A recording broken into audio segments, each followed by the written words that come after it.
이 시간 하나님 말씀 열왕기하 23장 21절부터 보시겠습니다.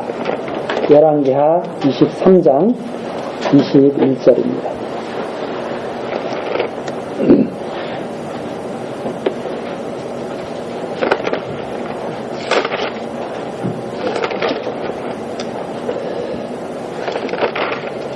왕이 뭇 백성에게 명하여 가로되 이 언약책에 기록된 대로 너희의 하나님 여호와를 위하여 유월절을 지키라 하매 사사가 이스라엘을 다스리던 시대부터 이스라엘 열왕의 시대에든지 유다 열왕의 시대에든지 이렇게 유월절을 지킨 일이 없었더니 요시야 왕 18년에 예루살렘에서 여호와 앞에 이 유월절을 지켰더라. 23절까지 내립니다. 요시야 왕이 사사시대 이후 처음으로 언약책에 기록된 대로 유월절을 지켰다. 이제 그런 내용인데 이게 북쪽 이스라엘, 남쪽 유다를 통틀어서 이런 일이 없었다. 이제 이런 말씀이죠. 이게 무슨 의미를 갖고 있느냐 하는 것을 우리들이 좀 한번 살펴볼 필요가 있습니다. 자, 지금 이스라엘 역사는 지금 이제 망할 끝물입니다. 끝물인데, 여기는 벌써 망했죠. 722년에 벌써 망했습니다.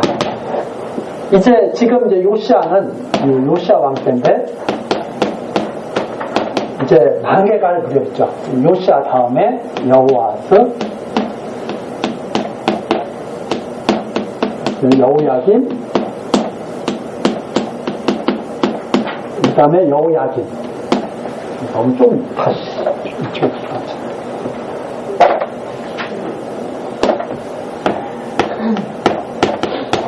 요시야, 여호아스, 여호야김,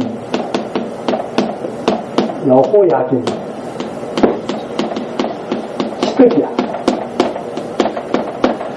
이렇게 해서 이게 이제 586년에 망하게 되죠.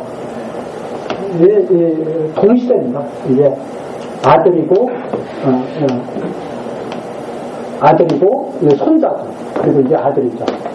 이렇게 이제 해서 결국 요시야의 아들 때 결국 이제 망하게 이제 되는 건데 이때까지 모세가 전한 대로 율법을 주면서 이 유월절을 꼭 지키라고 그랬거든요. 유월절을 꼭 지키라고 했는데 이 유월절을 우리가 잘 아는 것처럼 이스라엘 백성이 애굽에서 나올 때 지켰던 유월절입니다. 그걸 잊지 말고 꼭 지키라고. 즉 그 유월절이 담겨 있는 뜻은 하나님께서 너희를 구원하신다. 하나님이 구원하신다. 이런 말씀을 여기서 이제 유월절. 절기가 그래서 이 유월절을 지킨다고 하는 것은 장차 유월절 양으로 오셔서 그리스도가 죽음으로 말미암아서 하나님의 백성들이 구원될 것을 갖다가 바라보게 하는 그런 절기죠. 근데 아무도 안 지킨 거예요. 제대로 지킨 적이 없어요. 여기 열왕 때나 지킨 적이 없어요. 근데 누가 그걸 지켰냐면 드디어 요시야 왕이 지킨다. 유월절을 다 지키죠. 요시야 왕 때 유월절을 지켰는데 이렇게 지킨 적이 없었다. 그래서 이 요시야 왕이 유월절을 지켰다는 것은 이 하나님이 구원하신다는 것을 갖다가 강하게 지금 시사하고 이 유월절 지킨다. 근데 이 유월절을 지키기 위해서는 죽어야 되죠. 양이 죽어야 되죠. 그래서 이 유월절을 지킨다고 하는 것은 이제는 죽을 때가 된 거예요. 이 전체 역사 속에서 나타난 그 이스라엘이 이제 죽을 때가 된 거죠. 유월절을 지킨다 하는 것은. 왜? 그때부터 하나님의 구원이 시작된 겁니다. 하나님의 구원. 그러니까 이게 단순히 우리가 유월절을 지켰다. 이 의미 속에는 사실 전체 이 흐름 속에서 이 유월절의 의미를 깊이 생각하게 하는 그런 뜻이 사실 담겨 있습니다. 그런데 우리는 그냥 쉬고 넘어가면서 그렇게 생각하죠. 야, 요시야 왕은 율법을 참 잘 지켰네. 이렇게 생각하고서 싹 넘어가 버리는 거죠. 그러나 이제는 소망할 것이 하나님밖에 없게 되는 거죠. 유월절을 지키는 것은. 이제 그런 의미까지 여기에서 우리가 깊이 생각을 하면서 이걸 봐야 됩니다. 자, 이렇게 율법을 통해서 이제 유월절을 지킨 거예요. 이렇게 지킬 수 있다는 것도 뭐냐면 책이 발견됐기 때문에, 언약책이 발견됐기 때문에, 언약책이 딱 발견되니까 하나님의 뜻을 알게 된 거예요. 아, 유월절을 지켜야 되는 거구나. 언약책이 발견되니까. 만일 언약책이 발견되지 않았으면 유월절을 지킬 수가 없죠. 어떻게 지켜야 있는지 방법도 모르고. 그렇잖아요? 그런데 유월절에는 어떻게 지키라고 다 돼 있거든요. 그래서 우리가 이 요시야가 이렇게 마지막으로 하나님 말씀을 따라서 이렇게 살려고 애쓸 수 있었던 이유는 무언가 하면 책이 발견됐기 때문에. 지금도 이것이 우리에게 주는 시사점도 큽니다. 신앙생활을 바르게 하고 싶어도 뭘 알아야, 읽어보고 뭘 알아야 신앙생활을 바르게 하죠. 하나님의 말씀이 보여서 신앙생활을 바르게 하죠. 그래서 신앙생활을 바르게 하나님이 우리에게 하게 하실 때 우리에게 주신 것이 뭐냐? 하나님의 말씀이 기록된 언약책이죠. 그래서 하나님이 우리로 하여금 괜히 성경책을 보게 하시는 게 아니에요. 바르게 섬기라고. 바르게 섬기라고. 그래서 교회 다니면서 성경책에 무슨 내용이 있고 그것이 무엇을 의미하는지 모르면 바른 신앙을 할래야 할 수가 없는 경우가 되는 거죠. 그래서 책을 발견됐다는 것, 책을 읽는다고 하는 것, 이건 성도들에게 정말 큰 축복이죠. 지금도 그렇고 우리는 더군다나 정말 좋은 세상에 살고 있어서 핸드폰 있으면 어디 가든지 볼 수 찾아보고 정말 기가 막힌 세대에 살고 있잖아요. 그런데도 안 본다고 하는 것은 참 안타까운 일인 거죠. 더군다나 우리나라 말로 다 볼 수 있잖아요. 응? 예전에는 헬라어를 알아야 되고 히브리어를 알아야 되고, 아니 우리나라 국어 시험 봐도 100점 못 맞는데 그거 어떻게 하겠어요? 종교 개혁가들이 제일 먼저 한 일이 무엇인가 하면 성경 번역하는 데. 종교 개혁하는 분들이 있잖아요. 그분들이 제일 힘든 일이 뭐냐면 성경책을 보게 해줘야 되겠다. 성경책을. 왜 그런가 하면 중세시대 때는 그 부패한 그 교회 지도자들이 성경책을 못 보게 하는 거예요. 왜? 성경책을 알면 자기네들 말을 안 듣거든. 응? 그래서 어떻게 하든지 무식한 성도들을 만드는 거예요. 무식한 성도들. 성경을 안 가르쳐. 가르쳐도 자기네들이 원하는 것만 가르쳐. 자기네 말 잘 따르라고. 그런데 종교개혁가들이 딱 보니까 아, 이러니까 안 되는구나. 이러니까 하나님을 제대로 섬길 수가 없구나 해가지고 뜻 있는 종교개혁가들이 하는 일이 뭐냐면 자기네 나라 백성들이, 성도들이 성경책 보도록 공부한 사람들 중에서 깨인 사람들이, 하나님의 사랑을 받은 사람들이 성경을 다 번역하기 시작한 거예요. 그 덕분에 우리가 지금 우리나라 말로 보고 이해를 하고 하나님을 섬길 수가 있는 거예요. 요시야 왕이 했던 것처럼. 그래서 우리가 정말 좋은 시대에 살고 있는데도 불구하고 성경책도 우리가 모르고 만일 하나님 말씀을 제대로 읽지를 않는다면 중세시대 때 사는 거와 똑같은 거죠. 지도자들이 하는 말 듣고 그저 아멘 하면서 막 쫓아가고. 아니죠. 책에 무엇이 기록된다. 책에 기록된 대로 하나님을 섬겨야죠. 그래서 요시야가 유월절을 섬겼는데 여기에 나온 대로 나오잖아요. 사사가 이스라엘 다스릴 시대부터 이스라엘 열왕의 시대에도 그런 적이 없었고 유다 열왕의 시대에도 그런 적이 없었다. 이렇게 율법을 잘 지키고 애를 쓴 거예요. 요시야 왕. 그 다음에 24절입니다. 요시야가 또 유다 땅과 예루살렘에 보이는 신접한 자와 박수와 드라빔과 우상과 모든 가증한 것을 다 제하였으니 뭘 보니까 그런 거 할 수 있어요? 언약책을 보니까. 그래서 아까도 종교개혁자들 얘기했지만 종교개혁자들이 매건 그 표가 뭐냐? 오직 성경으로. 오직 성경으로. 다른 거 필요 없다. 오직 성경이다. 성경이 예 하면 예고 아니요 하면 아닌 거죠. 그래서 성경, 지금도 그건 변함이 없는 겁니다. 우리의 기준은 오직 성경이다. 요시야 왕이 이 율법대로 다 제하죠.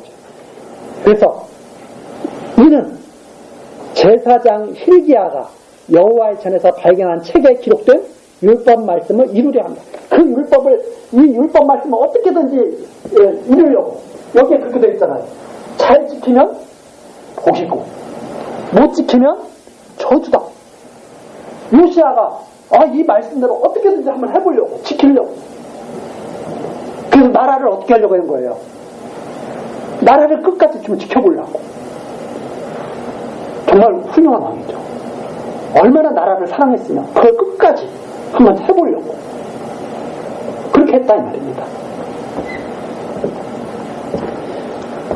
25절입니다. 요시야와 같이 마음을 다하며 성품을 다하며 힘을 다하여 여호와를 향하여 모세의 모든 율법을 온전히 준행한 임금은 요시야 전에도 없었고 후에도 그와 같은 자가 없었더라. 요시야 왕이 율법을 가장 잘 지킨 사람이에요. 모든 열왕 중에서 요시야와 같은 사람이 없어. 자, 그러면 나라가 어떻게 될 것 같아요?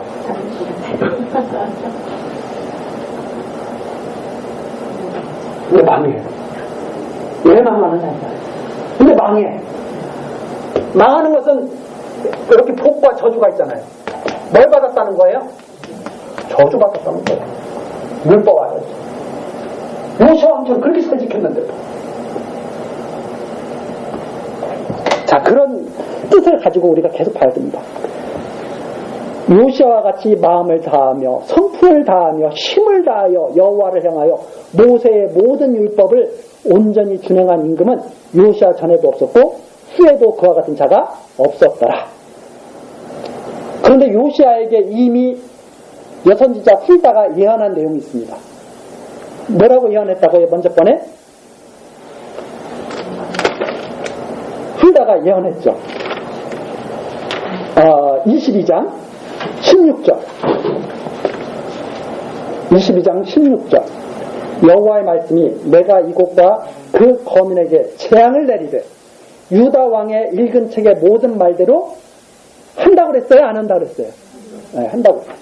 재앙을 내린다 그렇게 말씀하셨다는 겁니다. 율법책에 기록된 대로 내가 재앙을 내릴 거야. 이렇게 요시야 왕에게 이미 하나님이 선포를 했습니다. 그렇죠? 자, 그래서 요시야 왕은 이미 그렇게 될 것을 알고 있어. 이미 망할 것을 알고 있어요. 그래도 하나님 뜻대로 살려고 애를 써야 안 써요? 애를 써요. 자, 그런 상황에서 우리가 이걸 이해를 해야 23장 26절을 이해할 수가 있습니다. 23장 26절. 그러나 요시야가 그렇게 율법을 잘 지켰어요. 그러나 여호와께서 유다를 향하여 진노하신 그 크게 타오르는 진노를 돌이키지 아니하셨으니 이는 므낫세가 여호와를 경목해 한 그 모든 경로를 인함이라. 여호와께서 가라사대 내가 이스라엘을 물리친 것 같이 유다도 내 앞에서 물리치며 내가 뺀 이성 예루살렘과 내 이름을 거기 두리라 한 이 전을 버리리라 하셨더라. 여호와께서 뭐라고 말씀하시냐면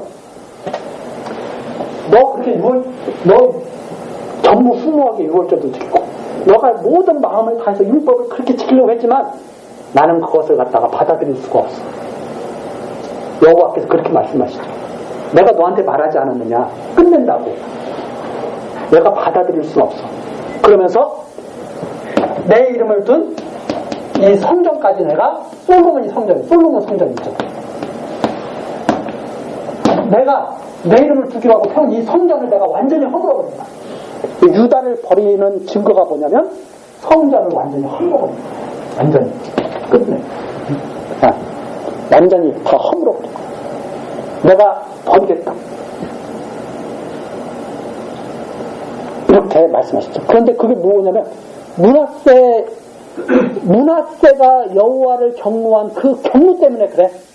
그러니까 이 말을 갖다가 사람들이 어떻게 이해를 하냐면 그렇게 이해하는 경우가 많아요. 므낫세가 죄가 하도 많아서 너가 그렇게 하지만 내가 가만두지 않겠어. 이렇게 이해를 하는데 그런 의미라기보다 어떤 의미가 있냐면 므낫세가 어떤 죄를 졌느냐면 21장으로 가면 다시 한번 21장 21장 므낫세가 2절부터 나옵니다. 므낫세가 여호와 보시기에 악을 행하여 여호와께서 이스라엘 자손 앞에서 쫓아내신 이방 사람의 가증한 일을 본받아서 해가지고 쭉 나오죠. 이 므낫세가 한 일이 북쪽 이스라엘 한 일과 다름이 하나도 없어요. 다 똑같아. 그리고 이방 사람들보다 더 심해. 이방 사람들보다 더 심해요. 그래서 7절에 나오죠. 21장 7절. 또 자기가 새긴 아로 새긴 아세라 목상을 여호와 전에 세웠더라. 그 결국 하나님을 완전히 섬기지 않고 이방 섬기는 일에 완전히 폭 빠져들죠. 옛적에 여호와께서 이 전에 대하여 다윗과 그 아들 솔로몬에게 이르시기를 내가 이스라엘 모든 지파 중에서 택한 이 전과 예루살렘에 내 이름을 영원히 둘지라. 만일 이스라엘이 나의 모든 명령과 나의 종 모세의 명한 모든 율법을 지켜 행하면 내가 그들의 발로 다시는 그 열조에게 준 땅에서 떠나 유리하지 않게 하리라 하셨으나 이 백성이 듣지 아니하였고 므낫세의 꾀임을 받고 악을 행한 것이 여호와께서 이스라엘 자손 앞에서 멸하신 열방보다 더욱 심하다. 이 죄. 그러니까 결국은 죄의 핵심은 뭐냐면 이방 사람들보다 여호와를 더 믿지 않는다. 여호와 하나님을 더 믿지 않는다. 이 죄를 요시아가 율법을 아무리 잘 행했다 하더라도 그 죄를 갖다가 다 없앨 수가 없었다 이 말입니다. 그 죄를 다. 율법 아래에서는 하나님을 온전히 섬길 수 있었단 말이에요, 없었단 말이에요. 완전히 섬길 수가 없었기 때문에 그런 것이다 이 말입니다. 그래서 이게 아버지의 죄 때문에 아들이 벌 받는다 이런 의미가 아니라 요시아가 그렇게 이 율법책을 가지고 율법을 잘 지켜보려고 했지만 결국은 저주를 받을 수밖에 없었단 말이에요. 결국은 저주를 받을 수밖에 없었다. 왜? 율법의 대강령이 뭐냐면 율법이라고 하는 것은 온갖 것을 하나도 빠지면 안 됩니다. 율법의 대전제가 온갖 것을 항상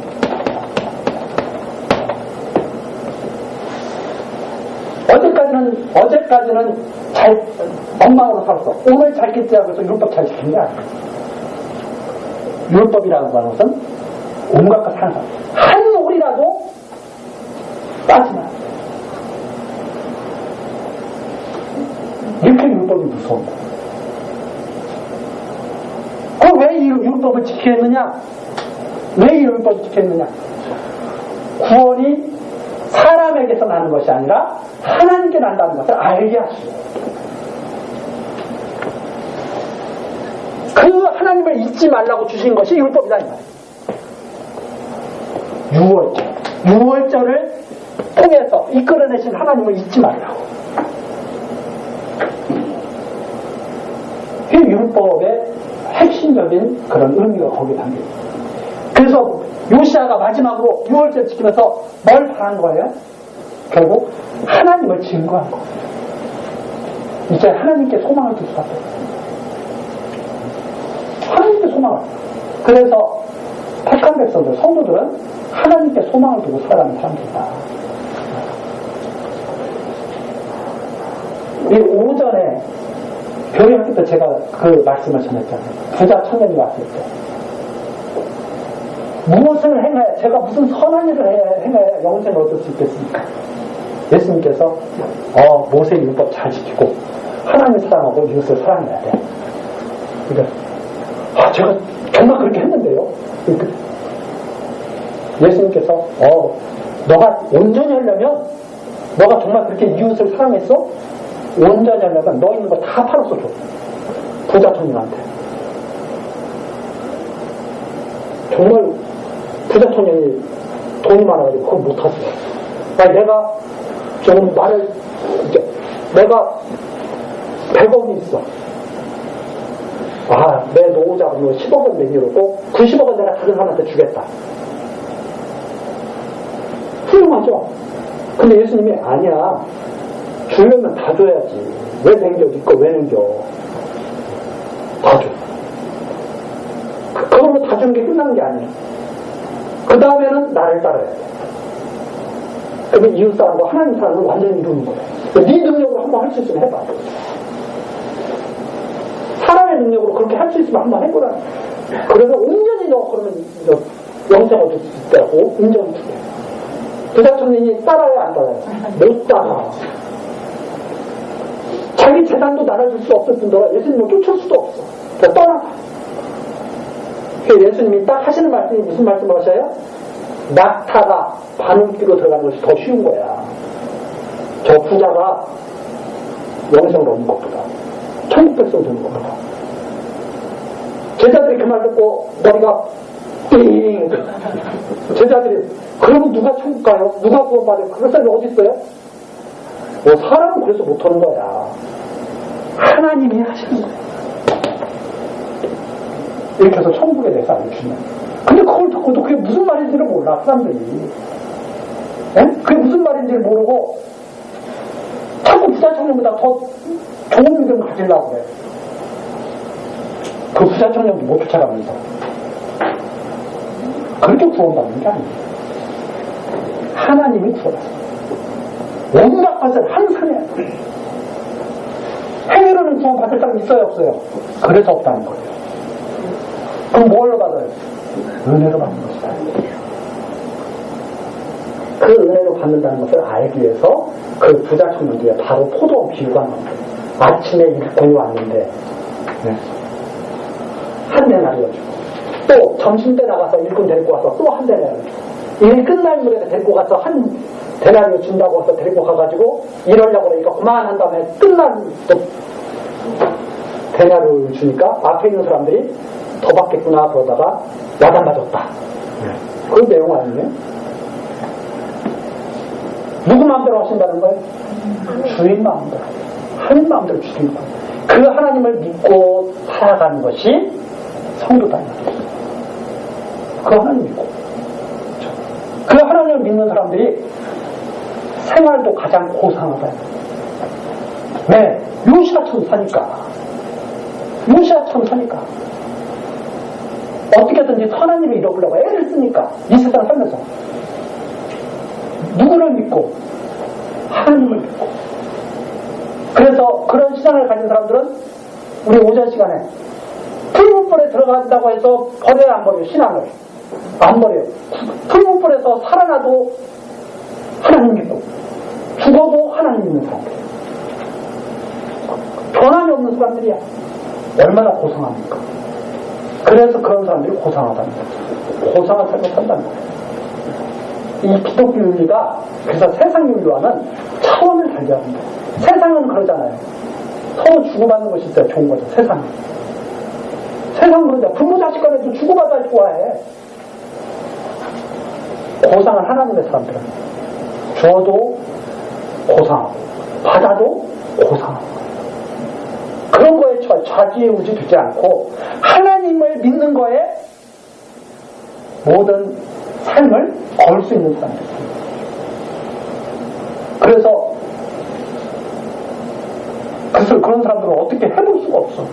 느부갓네살 왕도 어떻게 해볼 수가 없어. 그런 사람들은. 그 사람들을 주장할 수 있는 분은 누구밖에 없어요? 하나님밖에 없어요. 그 사랑을 받은 자들이 하나님의 백성들이다. 그런데 자꾸 하나님의 백성들을 우습게 만들고 말 세상에. 하나님 말씀을 안 가르치니까.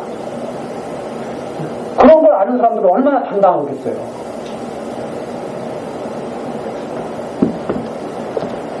자, 그래서 열왕기 23장 26절 그 말씀이 바로 그런 말씀이다.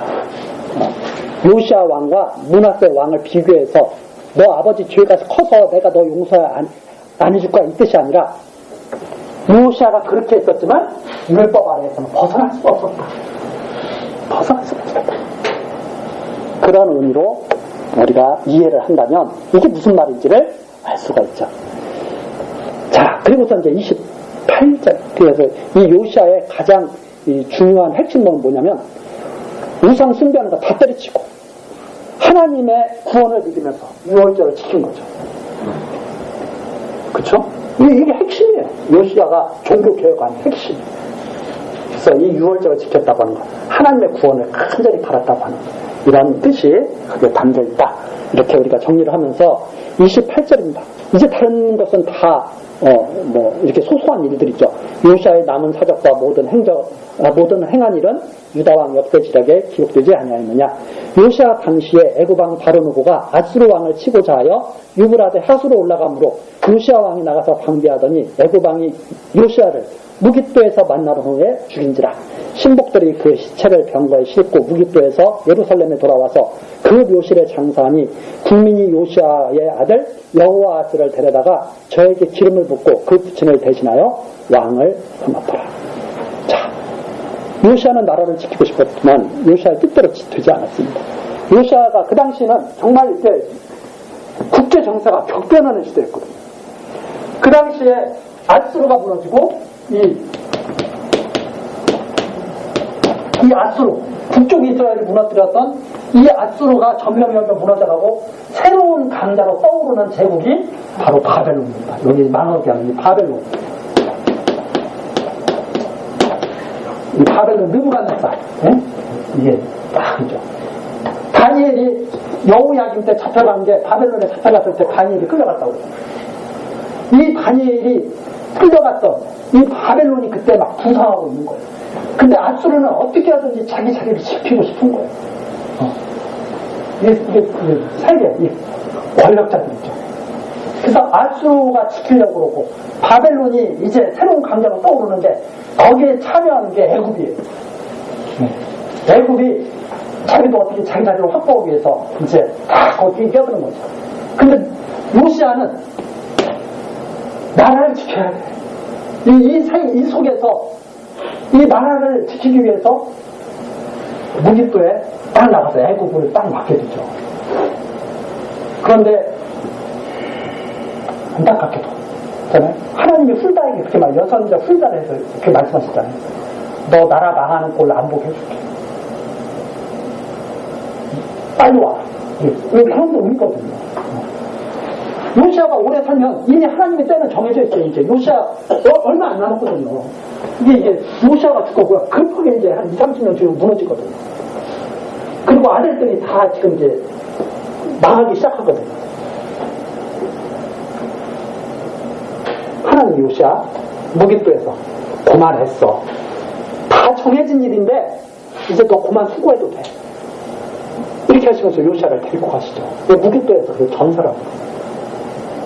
이게 참, 이게 그러잖아요. 사람이, 때가 있잖아요. 근데 우리는 사실 사람이 죽으면 슬퍼하죠.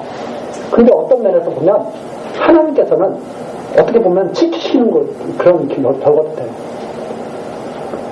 너무나 수고했어, 요시아. 어릴 때 왕이 돼가지고, 그 어린 나이 8살에 왕이 돼가지고, 그 나라를 위해서 정말 수고를 많이 했어. 그런데도 이미 하나님의 뜻은 다 끝내실 때 요시아를 다 불러가십니다. 백성들이 슬퍼하면서 요시아 왕을 장사 지내고 그 아들 여호아스로 왕이 되게 하죠. 근데 요시아가 누구한테 전사를 해요? 애굽한테 지거든요. 애굽에 싸움에 애굽을 막다가 지거야 되거든요. 그러니까 애굽, 아수르, 바벨론 이 싸움 속에서 그걸 막다가 요시아가 딱 죽었는데 애굽이 요시아 왕을 죽였으니까 딱 와가지고 여호아스를 딱 끌고 가는 거예요. 그리고서 누구를 왕을 세우냐면 여호야김을 왕으로 세운 거예요. 다 요시아의 아들들이죠. 여호야김을 왕으로 딱 세운 거예요. 그리고선 애굽 바로노고가 뭐라고 그랬어요? 내가 세웠으니까 너 내 말 잘 들어. 이럴 거 아닙니까? 지금도 강대국들이 우리나라 찝쩍찝쩍대잖아요. 왜 우리나라 찝쩍찝쩍대요? 일본이 왜 우리나라 지금 찝쩍찝쩍대겠어요? 힘이 없으니까. 세상은 그런 거예요. 약육강식의 사회. 그 세상은 짐승들의 사회, 짐승들의 사회, 사실. 아니, 우리가 힘이 세봐요. 일본이 초기기 와가지고 깔짝깔짝대고 그러겠어요? 그대로 왔다 그대로 그냥 한번 치면은 끽소리 못하겠지. 우리나라가 힘이 약하니까. 참, 그래서 이 세상에서 하나님이 없다면 힘이 약한 사람들은 살아날 수가 없는 거예요. 그런 거거든요. 딱 와가지고 여호와스를 폐하고 3개월만 쫓겨나요. 3개월만. 요시아 왕이 죽고 왕이 됐는데 3개월 만에 쫓겨나고 여호야김 왕을 세워서 너 애굽의 말을 잘 들어야 돼? 이러는 거죠. 애굽의 말을 잘 들어야 돼? 이러다가 바빌론한테 끌려가는 거죠. 왜? 그 당시에는 누가 더 힘이 센 거예요. 바벨론 힘이 셌을 때거든요. 그래서 정세를 잘 읽는다는 게 바로 그런 거예요. 이제 우리가 어느 편에 붙을까? 이걸 사실 잘 파악해야 되는데 망할 때가 되면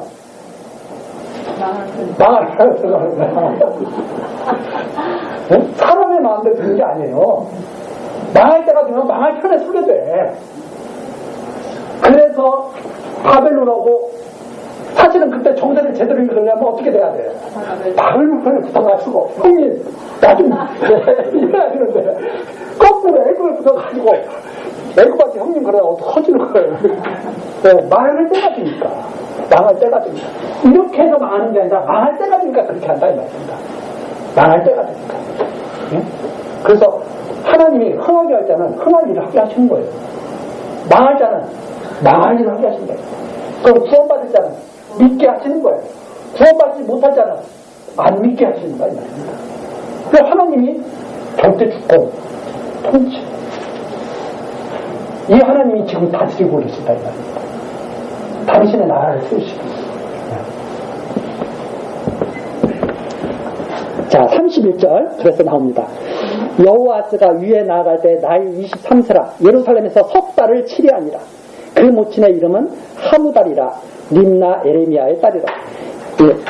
여호와스가 그 12의 모든 행위대로 여호와 보시기에 악을 행하였더니 바르노고가 저를 하마 땅 림나에 가두어 예루살렘에서 왕이 되지 못하게 하고 또 그 나라로 은 100달란트와 금 1달란트를 벌금으로 내게 하고 바르노고가 요시아의 아들 엘리야김으로 그 아비 요시아를 대신하여 왕을 삼고 이름을 고쳐 여호야김이라고 하고 여호야김이 원래 이름이 뭐예요? 엘리야김인데 여호야김이라고 그렇게 하고 여호와스는 애굽으로 찾아갔더니 저가 거기서 죽으니라. 석 달 왕하고 끌려가가지고 애굽에서 죽고 애굽 왕이 여호야김을 왕으로 세워가지고 자기 꼬봉을 삼은 거예요.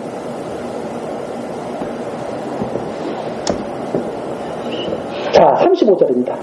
여호야김이 은과 금을 바로에게 주니라. 저가 바로노고의 명령대로 그에게 그 돈을 주기 위하여 나라에 부과하되 국민 각 사람의 힘대로 액수를 정하고 은금을 늑봉하였더라. 여호야김이 왕이 될 때 나이 25세라. 예루살렘에서 11년을 치리하니라. 그 모친의 이름은 스비다라. 루마 부다야의 딸이더라. 여호야김이 그 12의 모든 행한 일을 본받아 여호와 보시기에 악을 행하였더라.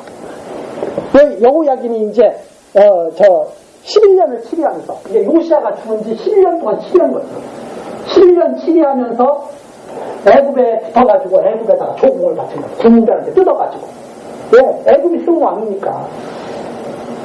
그러다가 바벨론한테 당한 거예요. 애굽 편에 서 있다가. 그게 이제 여호야김이죠. 이때가 요시아 왕이 죽은 지 11년 정도 지났을 때예요. 그때가. 그리고서 이제 그 아들 여호야김이 또 이제 왕이 되는 내용이 나오죠. 자, 그 다음 이제 24장입니다. 24장 1절부터 4절까지 여호야김 시대에 바벨론 왕 느부갓네살이 올라오매 여호야김이 3년을 섬기다가 저를 돌이켜 배반하였더니 바벨론이 와서 딱 여기를 점령하니까 여호야김이 또 그런 거예요.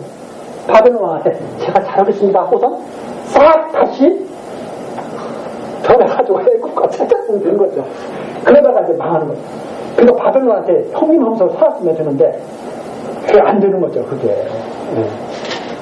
예레미야가 그때 계속 이때 활동했던 설자가 바로 예레미야. 예레미야가 계속 그러거든요. 바벨론을 형님으로 섬기십시오. 왜 안 섬기는 거예요?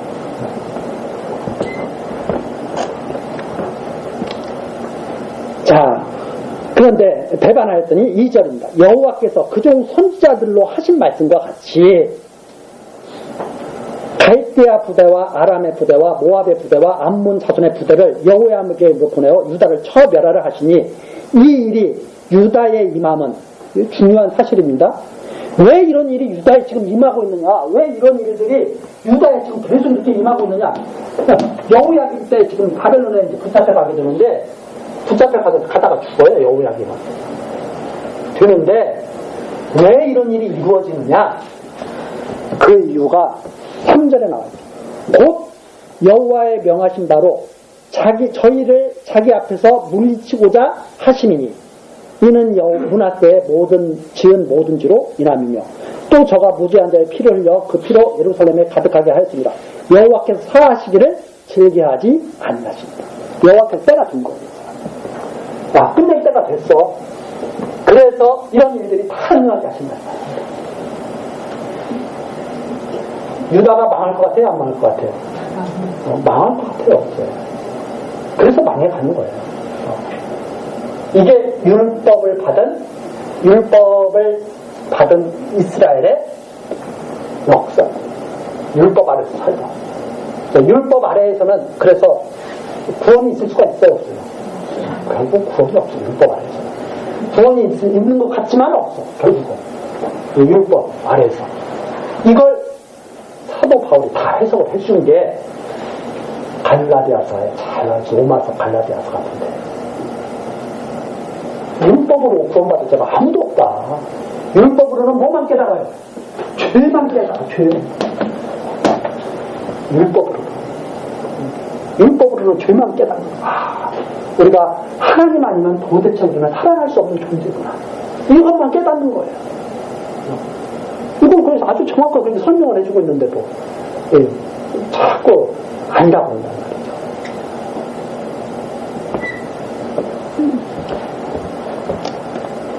자, 그래서 그것이 바로 여호와의 명하신 바예요.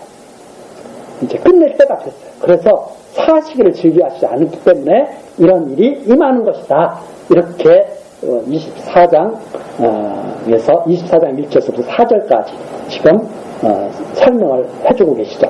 그 다음에 5절서부터 7절까지가 여호야긴이 왕이 됐는데 애굽 역시 힘을 잃더라 이 말입니다. 애굽 역시 힘을 잃더라. 지금 이 남쪽 유다는 계속 어디에 지금 의지를 하고 있어요? 애굽을 의지하고 있거든요. 애굽을 자꾸 의지를 해. 바벨론에 태양하기 위해서. 그런데 하나님께서 어떻게 하냐면 소망을 다 끊어버려요. 애굽도 바벨론에게 힘을 쓰게 만들어요. 그래서 망할 때가 되면 도와줄 사람이 있어요, 없어요? 그래서 망할 때가 되면 도와줄 사람이 없는 거예요. 왜? 다 끊어버리시니까. 흥할 때는 도와주는 사람이 막 나타나. 망할 때는 구애도 없어. 그동안에는 친한 친구라고 해도 다 모른 척해. 정치가 막힙니다. 그래서 역사하시는 하나님을 믿어야 돼요. 도와준다고 하는 사람을 믿어야 돼요. 그런데 저절로 다 알게 돼요. 말씀을 듣다 보면 저절로 우리가 의지하지만 하나님밖에 없구나. 다 알게 돼요. 저절로. 그래서 믿지 말라고 해도 믿게 되고 의지하지 말라고 해도 의지하게 돼. 하나님이 깨닫게 하신 자, 사랑하신 자. 그렇잖아요? 자, 그 내용이 나오는 거예요, 이제. 여호야김의 남은 사적과 모든 행한 일은 유다왕 때에 기록되지 않았느냐. 6절 나오죠. 24장 6절. 여호야김이 그 열조와 함께 자매 그 아들 여호야김이 대신하여 왕이 됩니다. 이제 요시야 왕 죽은 다음에 11년 지나니까 여호야김 손자에게 왕권이 넘어왔어요.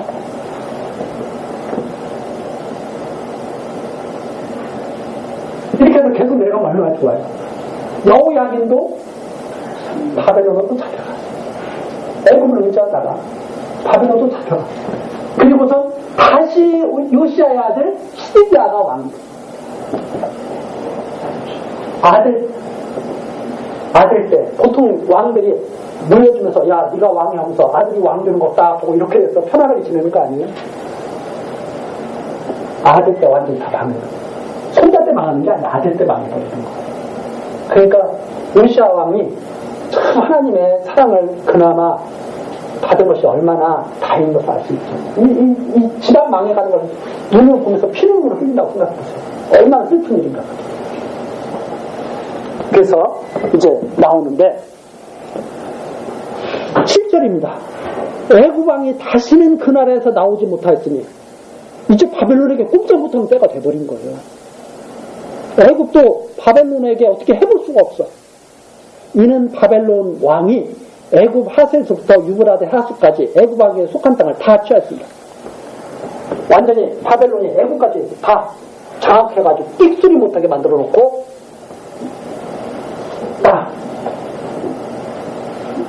그 시대에 여호야김이 왕을 하고 있는 거죠. 그러면 예레미야가 바벨론을 하나님이 때를 그렇게 정해놓으셨습니다. 이제는 바벨론의 때가 시작되니까 바벨론에 가서 잘 섬기고 계시면 하나님께서 구원하실 겁니다. 때가 되면. 아브라함에게 말씀하신 대로 400년이 지나니까 구원하시지 않았습니까? 70년이 차면 구원하실 거니까 그때까지는 바벨론을 잘 섬기고 그 다음에 바벨론이 평안하기를 구하십시오. 왜냐하면 바벨론이 평안해야 유다도 평안하게 되는 것이기 때문에 그렇습니다. 이렇게 예레미야가 말을 해주죠. 그랬더니 예레미야 보고 뭐라고 그래요? 좋은 사람이라고 그래요? 나쁜 사람이라고 그래요? 하나님의 말씀을 전해주면 나쁜 사람이라고 그래요. 왜? 뭐 그게 하나님 뜻이냐 이거예요. 하나님 백성이 그렇게 하면 되냐고. 안 됐다가 드디어 망하는 길로 접어들게 됩니다. 요 망하는 길로 접어들게 되는 것이 다음 시간에 이제 나오니까 그 망하는 것을 갖다가 우리가 보고 예레미야서 한번 그 부분 한번 찾아가서 잠깐 살펴보고 마치겠습니다.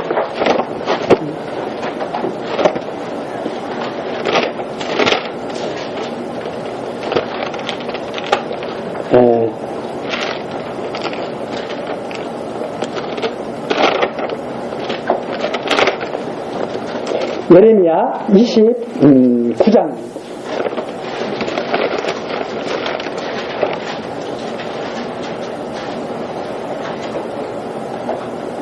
예레미야 29장